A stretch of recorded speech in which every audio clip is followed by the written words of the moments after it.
কচু কত করে এগুলো? এটা কত? এটা 50 টাকা দেন। 50? জি। এটা কি শাক? এটা কলমি শাক। কত করে? 20 টাকা। আর এটা? এটা হচ্ছে ইলেমচি শাক, 15 টাকা প্রাইস।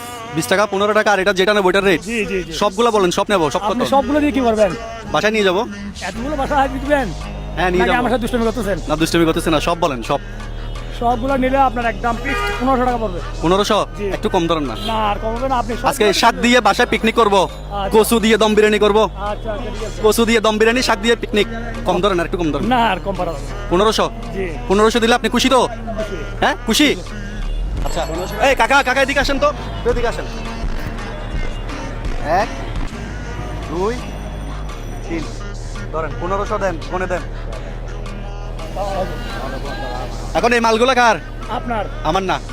এখানে মজা আছে একটা। আচ্ছা আজকে থেকে উনি ব্যবসায়ী, উনি এতদিন ভিক্ষা করতো, আজকে থেকে উনি শাকের ব্যবসা করবে। আচ্ছা। মানে এটা হচ্ছে যে ওনার আজকে প্রথম পুঁজি। তো আপনি কোন দিকে বসবেন এগুলো বিক্রির জন্য? এখানে বসবেন, এখানে বসবেন। এখানে তো মনে হয় রাস্তার মধ্যে বসা যাবে না, কোথায় বসবেন? হ্যাঁ একটু সাজায় দেন তো সুন্দর করে।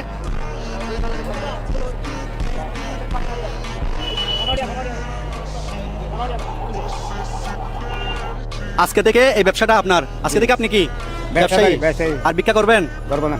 এখান থেকে মাল বিক্রি করবেন, মাল বিক্রি করে আবার শাক কিনবেন, ইনশাআল্লাহ। আবার ব্যবসা করবেন, ঠিক আছে? করবো। ওকে, এটা আমি নিচ্ছি আপনার কাছ থেকে, ঠিক আছে? আমি 200 টাকা দিয়ে কিনলাম আপনার কাছ থেকে, আলহামদুলিল্লাহ। ঠিক আছে? তো এখানে কারোর কাছ থেকে মার্কেটিং করার দরকার নাই, মানে কেউ যদি 10 টাকাও বলে দিয়ে দিন, 20 টাকাও বলে দিয়ে দিন, ঠিক আছে ভাই? আপনারা চাইলে একটা একটা করে শাক নিয়ে ওনাকে একটা হেল্প করতে পারেন। তাহলে আজকে থেকে উনি ব্যবসায়ী, সবাই ওনার জন্য আপনারা একটু দোয়া করবেন।